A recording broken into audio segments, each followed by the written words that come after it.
दादा मत दियो तो गोटे स्वर्णमय पद गीत संहिता 103 2 ରୁ 4 पद। हे मोहर मन सदा प्रभुଙ୍କର धन्यवाद कर और ताहाଙ୍କ मंगल दान सब पासर नाही। से तुमर अधर्म सब क्षमा करंती, से तुमर रोग सब सुस्थ करंती, से विनाशर तुम जीवन मुक्त करंती, से स्नेहपूर्ण करुणा और दयारूप मुकुटरे तुमको भूषित करंती।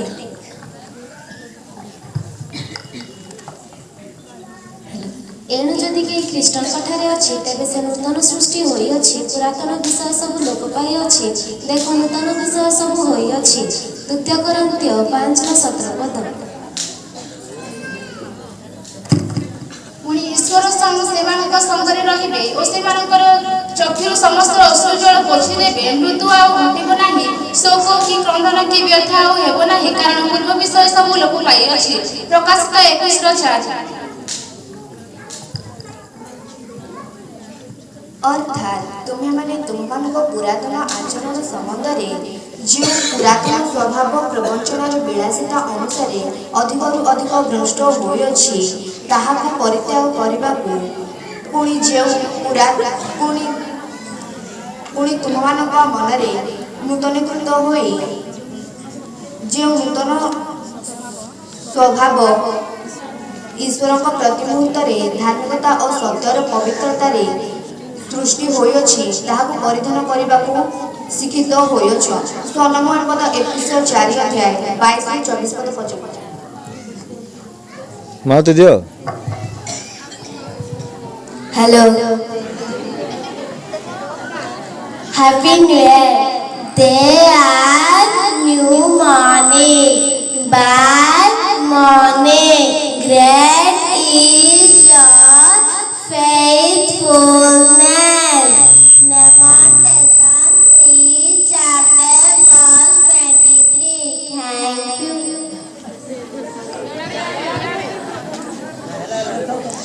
Psalm 91 verse 1 to 4 verse 1. He who dwells in the secret place of the Most High shall abide under the shadow of the Almighty. Verse 2. I will serve the Lord, He is my refuge and my fortress, my God in Him I will trust. Verse 3. Surely He shall deliver you from the snare of the fowler or from the perilous pestilence. Verse 4. He shall cover with His feathers and under His wings, and you shall take refuge in His truth shall be your shield and buckler.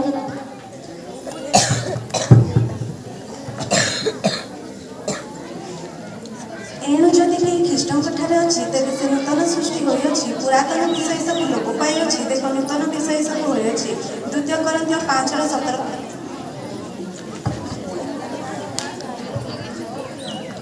सदाप्रभुଙ୍କର ବିବିଧ ଦେଶ ସକାଶେ ଆମ୍ଭେମାନେ ବିନଷ୍ଟ ହୋଇନାହୁଁ, କାରଣ ତାହାଙ୍କ କରୁଣା ଶେଷ ହୋଇନାହିଁ। ସେ ସବୁ ପ୍ରତିକ୍ରମ आगु उठुन पिलाने उठुन। ବିଶ୍ୱସ୍ତତା ହିଁ ମୋହ। ବିଳାପ 3:22 ପଦ। कारण सुन्नत किंबा असुन्नत किछि नै, किंतु नूतन सृष्टि सारा गालात्य 6:15। कारण सुन्नत किंबा असुन्नत किछि नै, नूतन सृष्टि सारा गालात्य 6:15। कारण सुन्नत किंबा असुन्नत किछि नै, किंतु नूतन सृष्टि सारा गालात्य 6:15 पद। एणु जदि केहि ख्रीष्टଙ୍କ ठारे अछि तेबे से नूतन सृष्टि होई अछि, पुरातन विषय सब लोप पाई अछि, देख नूतन विषय सब होई अछि। द्वितीय कोरिन्थीय 5:17 पद। कारण सुन्नत किंबा असुन्नत किछि नुहे, किंतु नूतन सृष्टि ही सार। गालात्य 6:15। सदाप्रभुଙ୍କ विविध दया सकाशे आम्भेମାନେ ବିନଷ୍ଟ ହୋଇନାହୁଁ, କାରଣ ତାହାଙ୍କର କରୁଣା ଶେଷ ହୋଇନାହିଁ। ବିଳାପ 3:22। मनुष्य सूर्य तले जे जे परिश्रम परिश्रांत हुए ताहार से सबुरु की लाभ। एक पुरुष बहि जाए और अन्य पुरुष आसे, किंतु पृथ्वी सदाकाल थाए, मध्य सूर्य उदित हुए और सूर्य अस्त हुए, पुणी आपण उदय स्थान को जीवा पे सत्तर हुए। उपदेशक 1:3-4-5। कारण सुन्नत किंबा असुन्नत किछि नुहे, किंतु नूतन सृष्टि सार। गालात्य 6:15 पद। कारण सुन्नत किंबा असुन्नत किछि नुहे, किंतु नूतन सृष्टि सारा गालात्य 6:15 पद। को जे तू को। कारण सुन्नत किंबा असुन्नत किछि नुहे, किंतु नूतन सृष्टि सारा गालात्य 6:15 पद। They are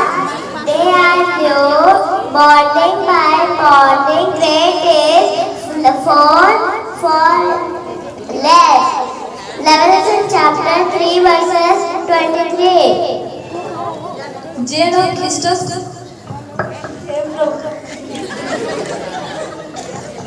ଯେନ ଖ୍ରୀଷ୍ଟଙ୍କ ସହଭାଗିତାରେ ସୁନତ କି ଅସୁନତ କିଛି ନୁହେଁ, କିନ୍ତୁ ପ୍ରେମରେ କାର୍ଯ୍ୟଶାଳୀର ବିଶ୍ୱାସ ହିଁ ସାର।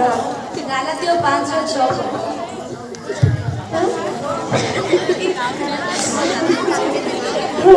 हे महाराज सदा प्रभु करा धन्यवाद देख सब नुआ होई अछि। ସମଗ୍ର ବିଷୟ କ୍ରାନ୍ତିପୂର୍ଣ୍ଣ। ମନୁଷ୍ୟ ତାହା ବର୍ଣ୍ଣନା କରିପାରି ନାହିଁ। ଚକ୍ଷୁ ଦର୍ଶନରେ ତୃପ୍ତ ନୁହେଁ, କିମ୍ବା କର୍ଣ୍ଣ ଶ୍ରବଣରେ ତୃପ୍ତ ନୁହେଁ। ଯାହା ହୋଇଅଛି ତାହା ହିଁ ହେବ ଓ ଯାହା କରାଯାଇଅଛି ତାହା ହିଁ କରାଯିବ। ପୁଣି ସୂର୍ଯ୍ୟ ତଳେ କୌଣସି ନୂତନ ବିଷୟ ନାହିଁ, ଯେଉଁ ବିଷୟରେ ମନୁଷ୍ୟ କହନ୍ତି ଦେଖ ଏହା ନୂତନ। ଏପରିକି କୌଣସି ବିଷୟ ଅଛି ତାହା ତ ଏଥିପୂର୍ବେ ଆମମାନଙ୍କ ପୂର୍ବକାଳୀନ ସମୟରେ ଥିଲା। ଉପଦେଶକ 1 ପର୍ବର 8, 9, 10 ପଦ। ହେ ମୋହର ମନ ସଦାପ୍ରଭୁଙ୍କର ଧନ୍ୟବାଦ କର। ହେ ମୋହର ଅନ୍ତରସ୍ଥ ସମସ୍ତ ତାହାଙ୍କ ପବିତ୍ର ନାମର ଧନ୍ୟବାଦ କର। ହେ ମୋହର ମନ ସଦାପ୍ରଭୁଙ୍କର ଧନ୍ୟବାଦ କର ଓ ତାହାଙ୍କର ମଙ୍ଗଳଦାନ ସବୁ ପାଶର ନାହିଁ।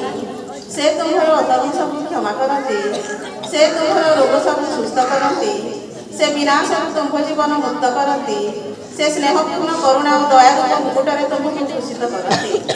ସେ ଉତ୍ତମ ବସ୍ତୁରେ ତୁମ୍ଭର ମୁଖ ତୃପ୍ତ କରନ୍ତି, ତହୁ ପୁରୁଷ ପକ୍ଷୀ ନ୍ୟାୟ ତୁମ୍ଭର ନୂତନ ଯୌବନ ହୁଏ। ସଦାପ୍ରଭୁ ଧର୍ମକର୍ମ ସାଧନ କରନ୍ତି ଓ ଉପଦ୍ରବଗ୍ରସ୍ତ ସମସ୍ତଙ୍କ ପକ୍ଷରେ ସୁବିଚାର ନିଷ୍ପତ୍ତି କରନ୍ତି। ସେ ମୂଷାଙ୍କୁ ଆପଣା ପଥ ଓ ଇସ୍ରାଏଲ ସନ୍ତାନଗଣଙ୍କୁ ଆପଣାର କ୍ରିୟା ସବୁ ଜଣାଇଲେ। ସଦାପ୍ରଭୁ ସ୍ନେହଶୀଳ ଓ କୃପାମୟ, କ୍ରୋଧରେ ଧୀର ଓ ଅତ୍ୟନ୍ତ ଦୟାଳୁ। ସେ ନିରନ୍ତର ଧମକାଇବେ ନାହିଁ, କିମ୍ବା ସଦାକାଳ ଆପଣା କ୍ରୋଧ ରଖିବେ ନାହିଁ। ସେ ଆମ୍ଭମାନଙ୍କ ପାପ ପ୍ରମାଣେ ଆମ୍ଭମାନଙ୍କ ପ୍ରତି ବ୍ୟବହାର କରିନାହାନ୍ତି, କିମ୍ବା ଆମ୍ଭମାନଙ୍କ ଅଧର୍ମାନୁସାରେ ଆମ୍ଭମାନଙ୍କୁ ପ୍ରତିଫଳ ଦେଇନାହାନ୍ତି। କାରଣ ପୃଥିବୀର ଆକାଶମଣ୍ଡଳ ଯେମନ୍ତ ଉଚ୍ଚ, ତେମନ୍ତ ତାହାଙ୍କ ଭୟକାରୀମାନଙ୍କ ପ୍ରତି ତାହାଙ୍କ ଦୟା ମହତ। ପୂର୍ବରୁ ପଶ୍ଚିମ ଯେତେ ଦୂର, ସେ ଆମ୍ଭମାନଙ୍କ ଠାରୁ ଆମ୍ଭମାନଙ୍କର ଅପରାଧ ସେତେ ଦୂର କରିଅଛନ୍ତି। ଗୀତ ସଂହିତା 103ର 1-12। Nevertheless, according to promise, look for new heavens and a new earth in which righteousness prevails. 2 Peter chapter 3:13.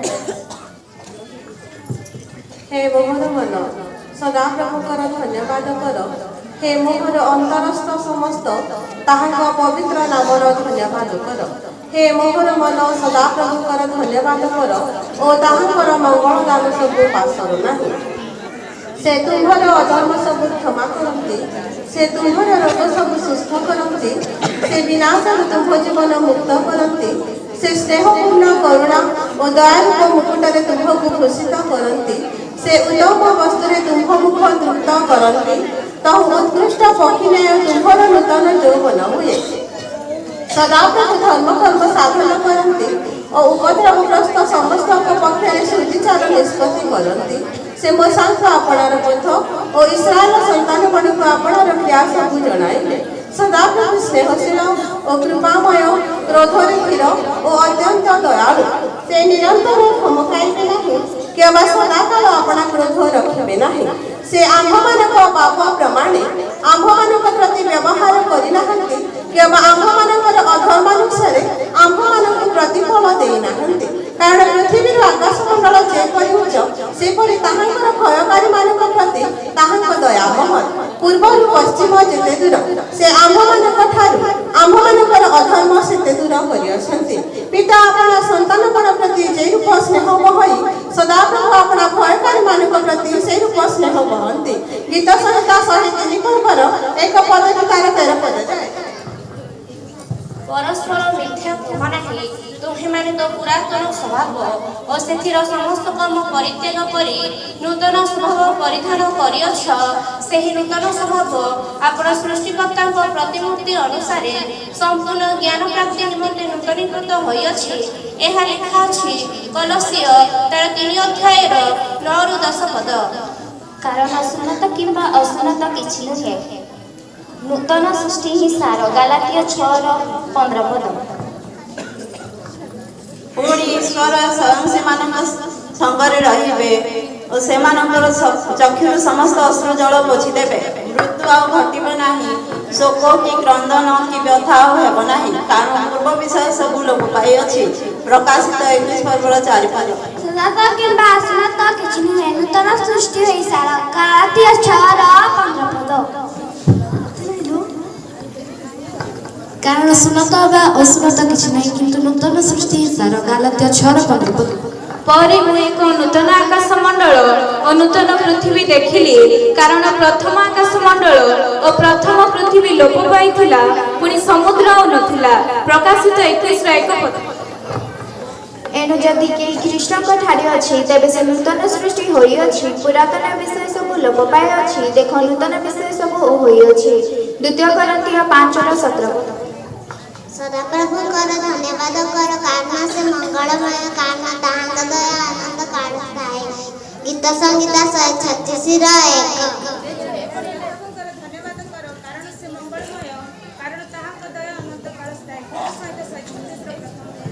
କାରଣ ସୁନତ କିମ୍ବା ଅସୁନତ କିଛି ନୁହେଁ, କିନ୍ତୁ ନୂତନ ସୃଷ୍ଟି ସାର। ଗାଲାତିୟ 6:15 ପଦ। ଆଉ ମୁଁ ସିଂହାସନ ମଧ୍ୟରୁ ଗୋଟିଏ ମହାଶବ୍ଦ ଏହା କହିବାର ଶୁଣିଲି, ଦେଖ ମନୁଷ୍ୟମାନଙ୍କ ମଧ୍ୟରେ ଈଶ୍ୱରଙ୍କ ବାସସ୍ଥାନ ଅଛି। ସେ ସେମାନଙ୍କ ସହିତ ବାସ କରିବେ, ଆଉ ସେମାନେ ତାହାଙ୍କ ଲୋକ ହେବେ। ପୁଣି ଈଶ୍ୱର ସ୍ୱୟଂ ସେମାନଙ୍କ ସଙ୍ଗରେ ରହିବେ। ସେମାନଙ୍କ ଚକ୍ଷୁରୁ ସମସ୍ତ ଅଶ୍ରୁଜଳ ପୋଛିଦେବେ। ମୃତ୍ୟୁ ଆଉ ଘଟିବ ନାହିଁ, ଶୋକ କି କ୍ରନ୍ଦନ କି ବ୍ୟଥା ଆଉ ହେବ ନାହିଁ, କାରଣ ପୂର୍ବ ବିଷୟ ସବୁ ଲୋପ ପାଇଅଛି। ଏହା ଲେଖା ଅଛି ପ୍ରକାଶିତ ପୁସ୍ତକ 21:3-4 ପଦ। ଯେଉଁ ଜନ ସର୍ବପରିଷ୍ଠଙ୍କ ଆବୃତ ସ୍ଥାନରେ ବାସ କରେ, ସେ ସର୍ବଶକ୍ତିମାନଙ୍କ ଛାୟା ତଳେ ବସତି କରିବ। ମୁଁ ସଦାପ୍ରଭୁଙ୍କ ବିଷୟରେ କହିବି, ତୁମ୍ଭେ ମୋହର ଆଶ୍ରୟ, ମୋହର ବଳ। ମୁଁ ତାହାଙ୍କଠାରେ ନିର୍ଭର ରଖେ, କାରଣ ସେ ତୁମ୍ଭକୁ ବ୍ୟାଧିର ଫାନ୍ଦରୁ ଓ ସର୍ବନାଶକ ମହାମାରୀରୁ ରକ୍ଷା କରିବେ। ସେ ବିନାଶରୁ ତୁମ୍ଭ ଜୀବନ ମୁକ୍ତ କରିବେ ଓ ଆପଣା ସମ୍ପୂର୍ଣ୍ଣ କରୁଣାରେ ତୁମ୍ଭକୁ ଭୂଷିତ କରିବେ। କାରଣ ତୁମ୍ଭ ଦୃଷ୍ଟିରେ ସହସ୍ର, କାରଣ ତୁମ୍ଭ ପାର୍ଶ୍ୱର ସହସ୍ର ଓ ତୁମ୍ଭ ଦକ୍ଷିଣ ପାର୍ଶ୍ୱର ଅୟୁତଲୋକ ପଡ଼ିବେ, ମାତ୍ର ତାହା ତୁମ୍ଭ କତିକି ଆସିବ ନାହିଁ। କେବଳ ତୁମ୍ଭେ ସ୍ୱଚକ୍ଷୁରେ ନିରୀକ୍ଷଣ କରିବ ଓ ଦୁଷ୍ଟମାନଙ୍କର ପ୍ରତିଫଳ ଦେଖିବ। କାରଣ ହେ ସଦାପ୍ରଭୁ, ତୁମ୍ଭେ ମୋହର ଆଶ୍ରୟ, ସର୍ବପରିଷ୍ଠଙ୍କୁ ତୁମ୍ଭେ ଆପଣା ବାସସ୍ଥାନ କରିଅଛ। କାରଣ ତୁମ୍ଭକୁ କୌଣସି ବିପଦ ଘଟିବ ନାହିଁ, କିମ୍ବା କୌଣସି ମାରି ତୁମ୍ଭ ତମ୍ବୁ ନିକଟକୁ ଆସିବ ନାହିଁ। କାରଣ ସେ ତୁମ୍ଭର ସବୁ ଗତିରେ ତୁମ୍ଭକୁ ରକ୍ଷା କରିବା ପାଇଁ ଆପଣା ଦୂତଗଣକୁ ଆଜ୍ଞା ଦେବେ। ତୁମ୍ଭ ଚରଣ ଯେପରି ପଥରରେ ନ ବାଜିବ, ଏଥିପାଇଁ ସେ ତୁମ୍ଭକୁ ବହିବେ, ସ୍ୱହସ୍ତରେ ବହିବେ। ତୁମ୍ଭେ ସିଂହ ଓ କାଳସର୍ପ ଉପରେ ଚାଲିବ ଓ ଯୁବା ସିଂହ ଓ କାଳସର୍ପକୁ ପଦ ତଳେ ଦଳିବ। ସେ ଆମ୍ଭ ଉପରେ ଆପଣା ସ୍ନେହ ରଖିଅଛି, ଏହେତୁ ଆମ୍ଭେ ତାହାକୁ ରକ୍ଷା କରିବା। ସେ ଆମ୍ଭ ନାମ ଜାଣିଅଛି, ଏହେତୁ ଆମ୍ଭେ ତାହାକୁ ଉଚ୍ଚରେ ରଖିବା। ସେ ଆମ୍ଭ ନିକଟରେ ପ୍ରାର୍ଥନା କଲେ, ଆମ୍ଭେ ତାହାକୁ ଉତ୍ତର ଦେବା। ଦୁଃଖ ବେଳେ ଆମ୍ଭେ ତାହାର ସହବର୍ତ୍ତୀ ହେବା। ଆମ୍ଭେ ତାହାକୁ ଉଦ୍ଧାର କରିବା ଓ ତାହାକୁ ସମ୍ଭ୍ରମ କରିବା। ଆମ୍ଭେ ତାହାକୁ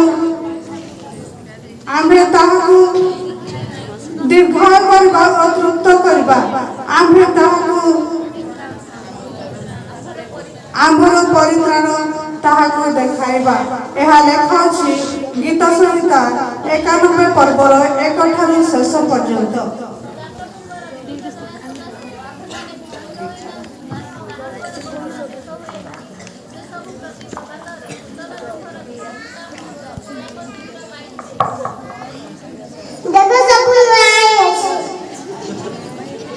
କାରଣ ଦେଖ ଆମ୍ଭେ ନୂତନ ଆକାଶ ମଣ୍ଡଳ ଓ ନୂତନ ପୃଥିବୀ ସୃଷ୍ଟି କରୁ, ପୂର୍ବକାଳର ବିଷୟ ସବୁ ସ୍ମରଣ କରାଯିବ ନାହିଁ, କିମ୍ବା ମନରେ ପଡ଼ିବ ନାହିଁ।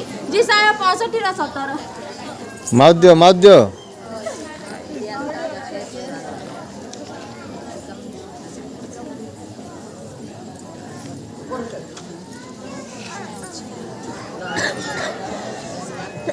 हे प्रभु, तुम्भे पुरुषानुक्रमरे आम्भମାନଙ୍କର ବାସସ୍ଥାନ ହୋଇ ଆସିଅଛ। ପର୍ବତ ଗଣର ଉତ୍ପତ୍ତି ଓ ତୁମ୍ଭ ଦ୍ୱାରା ପୃଥିବୀ ଓ ଜଗତର ସୃଷ୍ଟିର ପୂର୍ବଠାରୁ ଅନାଦି କାଳରୁ ଅନନ୍ତ କାଳ ପର୍ଯ୍ୟନ୍ତ ତୁମ୍ଭେ ପରମେଶ୍ୱର ଅଟ। ତୁମ୍ଭେ ମର୍ତ୍ତ୍ୟକୁ ଧୂଳିରେ ହୀନ କରୁଛ, ପୁଣି କହୁଛ ହେ ମନୁଷ୍ୟ ସନ୍ତାନଗଣ ଫେର, କାରଣ ତୁମ୍ଭ ଦୃଷ୍ଟିରେ ସହସ୍ର ବର୍ଷ ଗତ କାଲିର ତୁଲ୍ୟ ଓ ରାତ୍ରିର ଏକ ପ୍ରହରର ସମାନ। ଯେପରି ପ୍ଲାବନରେ ସେପରି ତୁମ୍ଭେ ସେମାନଙ୍କୁ ଭସାଇ ନେଉଛ। ସେମାନେ ପ୍ରାତଃ କାଳରେ ବଢନ୍ତ ତୁଲ୍ୟ, ପ୍ରାତଃ କାଳରେ ତାହା ସତେଜ ହୋଇ ବଢ଼ଇ ଓ ସନ୍ଧ୍ୟା କାଳରେ ତାହା କଟାଯାଇ ଶୁଖାଇ। କାରଣ ତୁମ୍ଭ କ୍ରୋଧରେ ଆମ୍ଭେମାନେ କ୍ଷୟ ପାଉ ଓ ତୁମ୍ଭ କୋପରେ ଆମ୍ଭେମାନେ ବ୍ୟସ୍ତ ହେଉ। ତୁମ୍ଭେ ଆମ୍ଭମାନଙ୍କ ଅପରାଧ ଆମ୍ଭମାନଙ୍କ ସମ୍ମୁଖରେ ଓ ଆମ୍ଭମାନଙ୍କ ଗୁପ୍ତ ପାପ ଆପଣ ମୁଖର ଦୀପ୍ତିରେ ରଖିଅଛ। କାରଣ ଆମ୍ଭମାନଙ୍କର ସକଳ ଦିନ ତୁମ୍ଭ କୋପରେ ବହିଯାଏ। କଥିତ କାହାଣୀ ପରି ଆମ୍ଭେମାନେ ଆପଣା ଆପଣା ବର୍ଷ ସମାପ୍ତ କରିଥାଉ। କାରଣ ଆମ୍ଭମାନଙ୍କର ଆୟୁର ପରିମାଣ 70 ବର୍ଷ ଅବା ଫଳ ସକାଶେ 80 ବର୍ଷ ହୁଏ, ତଥାପି ତହିଁର ଗର୍ବ ଓ ପରିଶ୍ରମ ଦୁଃଖ ମାତ୍ର। କାରଣ ତାହା ଶୀଘ୍ର ବହିଯାଏ ଓ ଆମ୍ଭେମାନେ ଉଡ଼ିଯାଉ। ଗୀତ 90ର 1-10।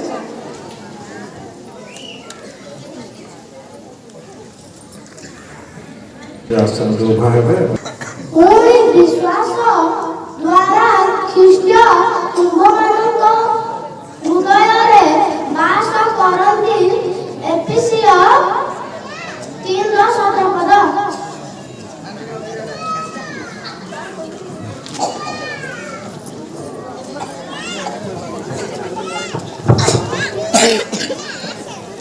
ଯାତ୍ରା ପୁସ୍ତକ 12 ଅଧ୍ୟାୟ 1-2। ଅନନ୍ତର ମିଶ୍ର ଦେଶରେ ସଦାପ୍ରଭୁ ମୂଷା ଓ ହାରୁନଙ୍କୁ କହିଲେ, ଏହି ମାସ ତୁମମାନଙ୍କର ପ୍ରଧାନ ମାସ ଓ ବର୍ଷର ପ୍ରଥମ ମାସ ହେବ। କଳସୀ ପୁସ୍ତକ 1 ଅଧ୍ୟାୟ 13। ସେ ଆମ୍ଭମାନଙ୍କୁ ଅନ୍ଧକାରର କ୍ଷମତାରୁ ଉଦ୍ଧାର କରି ଆପଣାର ପ୍ରେମ ପାତ୍ର ପୁତ୍ରଙ୍କ ରାଜ୍ୟ ମଧ୍ୟକୁ ସ୍ଥାନାନ୍ତରିତ କରିଅଛନ୍ତି। ତାହାଙ୍କଠାରେ ଆମେ ମୁକ୍ତି ଅର୍ଥାତ୍ ପାପକ୍ଷମା ପାଇଅଛୁ। ଧନ୍ୟବାଦ। ତୁମେମାନେ ଆଦ୍ୟ ବିଷୟ ସବୁ ସ୍ମରଣ କରୁନାହିଁ କିମ୍ବା ପୁରାତନ ବିଷୟ ସବୁ ବିବେଚନା କରୁନାହିଁ। ଦେଖ, ଆମ୍ଭେ ଏକ ନୂତନ ବିଷୟ କରିବା।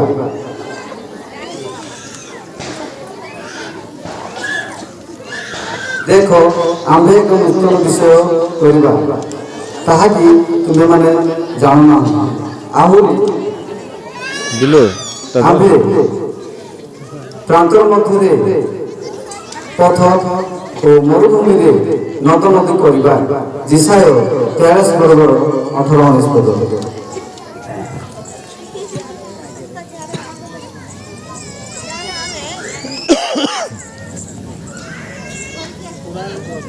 ପୁଣି ଈଶ୍ୱର ସ୍ୱୟଂ ସେମାନଙ୍କ ସଙ୍ଗରେ ରହିବେ ଓ ସେମାନଙ୍କ ଚକ୍ଷୁରୁ ସମସ୍ତ ଅଶ୍ରୁଜଳ ପୋଛିଦେବେ। ମୃତ୍ୟୁ ଆଉ ଘଟିବ ନାହିଁ, ଶୋକ କି କ୍ରନ୍ଦନ କି ବ୍ୟଥା ଆଉ ହେବ ନାହିଁ, କାରଣ ପୂର୍ବ ବିଷୟ ସବୁ ଲୋପ ପାଇଅଛି। ସଦମୟ ପଦ ପ୍ରକାଶିତ 21 ଅଧ୍ୟାୟର 4 ପଦ।